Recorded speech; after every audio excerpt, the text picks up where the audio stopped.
এই 12 বছর কি করেছে এটা কিন্তু কেউ দেখবে না।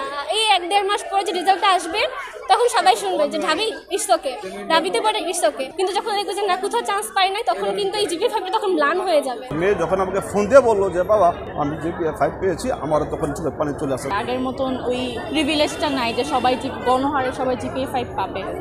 মহান আল্লাহ তাআলার কাছে শুকরিয়া কি যে আল্লাহ সুবহানাহু ওয়া তাআলা আমার আজকের এই মেয়ের রেজাল্টের মুহূর্তটা খুবই আনন্দ লাগতেছে। আল্লাহর কাছে শুকরিয়া আলহামদুলিল্লাহ।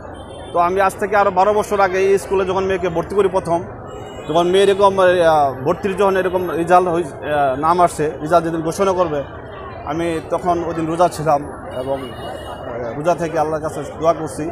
তো ওই দিন আমার চোখে পানি চলে আসছে। মেয়ে যখন আমাকে ফোন দিয়ে বললো যে বাবা আমি জিপি 5 পেয়েছি, আমারও তখন চোখে পানি চলে আসছে ঠিক একই মুহূর্ত। এই জন্য আল্লাহ তাআলার কাছে শুকরিয়া আর কি। তো আমার মেয়ের জন্য সবাই দোয়া করবেন, সামনে তার যে ভবিষ্যৎটা আল্লাহ যেন কল্যাণ দান করে এবং সুখময় দান করে আর কি। দিনটা যেহেতু রেজাল্ট নিয়ে খুব অস্বস্তিতে ছিলাম, কারণ আমার অনেক ক্লাসমেটই এমন হয়েছে যে ম্যাথে হচ্ছে জিপি 5 আসে নাই, তো তারা তো আবার ইঞ্জিনিয়ারিংয়ে ভর্তি হতে পারবে না, বা এখন যদি সার্কুলারটা কীরকম দেয়। তো আমি সব কিছু চিন্তাভাবনা করে প্রিপারেশনটা এমনভাবে নিয়েছি যাতে আমি at a time medical, Dhaka university বা ইউনিভার্সিটি রিলেটেড যে সাবজেক্টগুলো জন্য পরীক্ষার জন্য দিতে পারি। এই 12 বছর কী করেছে এটা কিন্তু কেউ দেখবে না। এই 1-1.5 মাস পরে যে রেজাল্টটা আসবে তখন সবাই শুনবে যে ঢাবি ইটস ওকে, ঢাবিতে পড়ে ইটস ওকে।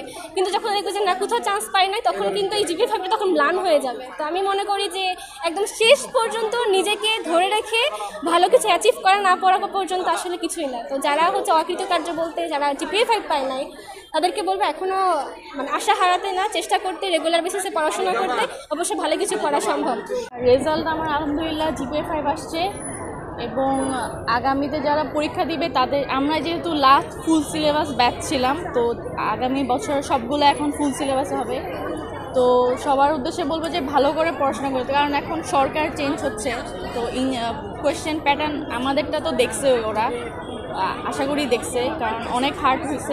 আগামীতেও মনে হয় হার্ডই করবে, কারণ এটাই হয়তো চালাবে। আগের মতন ওই প্রিভিলেজটা নাই যে সবাই গণহারে সবাই জিপি 5 পাবে। তো এটাই বলবো যে ভালো করে পড়ার উপর কোনো বিকল্প নেই আসলে। সব ইম্পর্টেন্ট টপিকগুলো আসলে পড়তে হবে, কারণ এই জিপে গ্রেডটা কিন্তু ডিপেন্ড করে আসলে ভর্তি পরীক্ষার সময়। এটা একটু হলেও একটা সাপোর্ট দেয়।